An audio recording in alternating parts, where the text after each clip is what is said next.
Hi everybody. I want to talk a little bit about large-scale and small-scale revisions. Now that we have our first draft turned in and hopefully it's back to you guys already and you've taken a look at it, we really want to kind of focus on revising that first draft into an amazing and awesome and super fantastic critical analysis. The first thing that I want to mention before we dive into different strategies to support our success in terms of revision is I want to make sure that you guys are receiving the feedback and not only receiving it but maybe reading it and actively engaging with my suggestions and comments. In the rubric we have specific feedback for each critical element, and usually if there's a concern that I think we maybe need more support on in terms of finding our success with a specific concept, I will offer outside resources such as a website or maybe an article or something to direct you to help you find support with that success. So make sure that we're reviewing our rubric and my specific commentary in there. But also for many of our assignments I offer what we call inline commentary, and that's where I go through and I actually read all of your papers line by line and offer a specific idea or suggestion or maybe a grammar concern that can be addressed. So make sure that you're reading your rubrics, but you're also looking for that inline commentary as well. And if you have any questions at all with that, you know you can ask me any question. It doesn't have to be just for that, any question you have. But with your rubrics or your inline commentary, you can email, you can chat, we can text, or we can Skype, or anything that we need to support your success in terms of understanding and processing that feedback that we have to support your success, okay? Now, revision is an incredibly important concept, and it's a very necessary and, in fact, required part of the writing process. Every writer does it. Every writer revises at some point, be it large or small-scale revisions, and usually a combination of both. One of the things that we've done so far this term in terms of revision is an incubation period. A couple weeks ago we took a step back from our work so that we could kind of let it stew on there on the back burner of our brain. And we want to do that again, but maybe on a shorter scale because the term is quickly coming to an end. Can you believe it already? It's awesome. You guys have been great. But in terms of our incubation period, it's a very important and effective tool in terms of revision. So I want to encourage you to kind of take a step back for a couple hours or a day from your first draft, whatever your time management allows. You certainly don't want to take a whole week because then maybe we won't have effective time to really revise our paper. So let's take at least a couple hours, maybe a day. Maybe binge watch Futurama for a few hours, maybe watch all of Firefly and see what an amazing show it is. Definitely. Maybe not do both when we're doing our incubation period, but maybe do both at some point in your life because they're amazing shows. You should watch them. Anyways, let's take an incubation period, and the reason why they're effective and important is because it lets us come back to our work with fresh eyes, a fresh perspective. We get very used to seeing something over and over, and we'll have some maybe preconceived notions of what we've written because, well, we've already written it. We know what we've said, right? So when we're sitting down to do large-scale and small-scale revisions, it's always good to come back to it after some time away. So, take some time away and then get back to it, and let's make sure that we're doing our revisions and making a super awesome, great paper. In terms of large-scale revisions, there's a couple things that I have found that students find some great success with. The large-scale revisions are like the big picture concepts that we want to pay attention to. The first one would be the thesis. We want to make sure that our thesis is effective, and for this class we have actually a thesis formula that we're encouraged to follow, in which we state our claim, state why we have that claim, and provide 3 key points to support it. Okay, so let's make sure that our claim, we've always used that term claim, transitions to a nice solid thesis, and that formula is presented to help guide you. You certainly are not required to use that exact wording presented in the formula, but I encourage you to because it's a ready-made formula to support your success. So make sure you're stating your claim and stating some key points that you will be discussing. We want to approach the thesis as the backbone of our paper, and all of our body paragraphs will tie back to it. So let's make sure when we're doing our large-scale revisions that we have a solid thesis that we're going to be able to support throughout our entire paper. Now, another large-scale revision concept that we want to pay attention to is our formatting, and our formatting is incredibly important for a couple of different reasons. A, our audience is expecting a certain format, and then by fitting that expectation, by formatting our paper, we're supporting our own credibility, which is super important in academic writing. You want to be able to write for your specific audience. And secondly, well, it's required.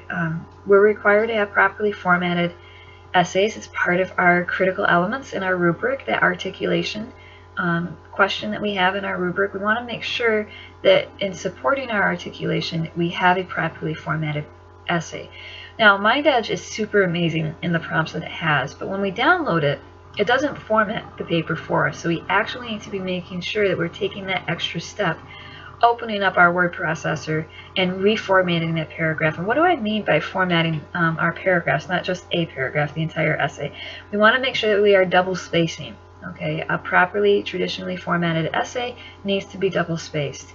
We also want to make sure that we're indenting all of our paragraphs and that each of our paragraphs are 5 to 7 sentences long. This is a requirement that some of us are not necessarily doing because MindEdge is so awesome. We download it and we think that maybe we're done. But we need to make sure that we're taking that extra step, opening our word processor, double spacing our content, and indenting all of our paragraphs. Additionally, we want to make sure that we're combining some of our prompts into proper paragraphs.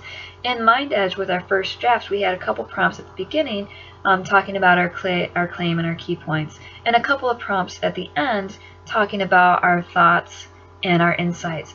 Those separate prompts can be combined into an introduction and a conclusion. Okay, so let's make sure that when we're revising, that we're taking that step back and seeing how maybe we can combine some of our paragraphs to make sure that they A, fit the length requirement, and 2, support our flow.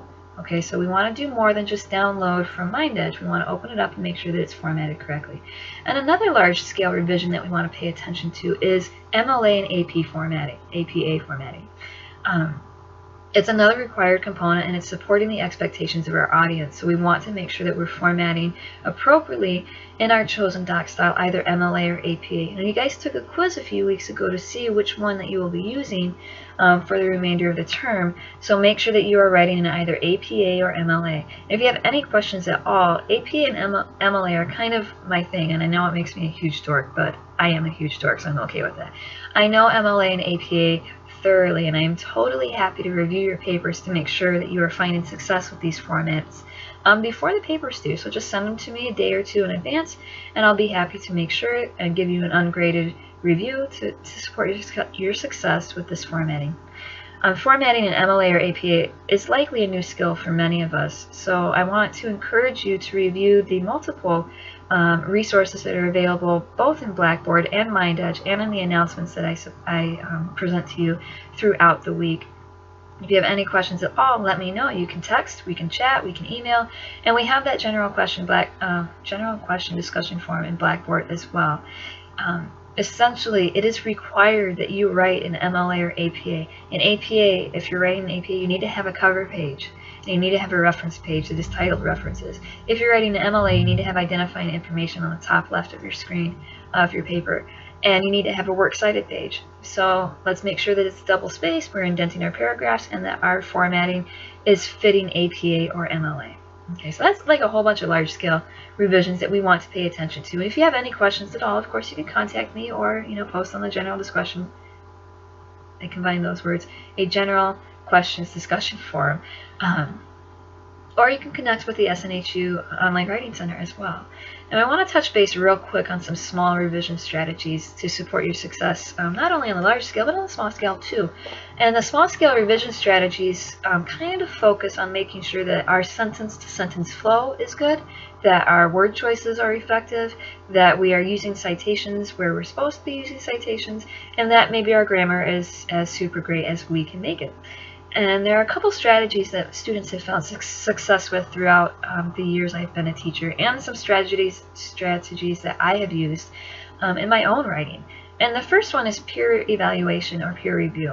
Now, we're not going to do a peer evaluation or peer review in this class, but that doesn't mean that you can't go out there and find a friend, a spouse, a significant other, maybe a stranger on the street if you're in a nice place, but maybe not a stranger on the street because we don't want to do anything dangerous, just to get our paper reviewed. Librarians are always happy. Like, I'm a librarian in my day job. I would be totally happy to review your paper anytime. You can send it to me. And I know that we're not technically peers, but I'm happy to give you an unbiased professional opinion on your paper, or go find a friend to read it for you. Find a peer, find somebody, find a second set of eyes out there, and the SNHU Online Writing Center is a super convenient second set of eyes to support your revision process too. And the reason why it's really good to have somebody else look at your paper is because we do tend to gloss over stuff that we've read, stuff that we've written over and over. We kind of see the same thing. Our mind has expectations of what our eyes are going to see. So, we want to take that incubation period, take a step away, but maybe while we're in that incubation period, have somebody else review our paper and get that second set of eyes that's going to catch mistakes and stuff that maybe we are just glossing over. Another great another great small scale strategy that we can use is reading our paper out loud. And I know it can be silly to sit in a room all by yourself and talk to yourself, like I do for these videos. So I know it can feel weird to read your paper out loud to yourself, but it really helps us by audibly engaging with our writing. We're adding another sense to kind of catch those small scale revision issues that we might have. When we're reading something out loud, we pause at periods and we pause at commas and we pause at quotation marks. That's how we're trained to read. So when we hear it as opposed to see it, we're going to be able to catch and make sure our flow is great and make sure that we're using the right words to express what we're trying to say. If it sounds off when we're reading, then maybe it is off, so we can go back and kind of catch those errors audibly. And another strategy that I use, if I can find it, is I take a pen. I'm a teacher, so I use a big red pen.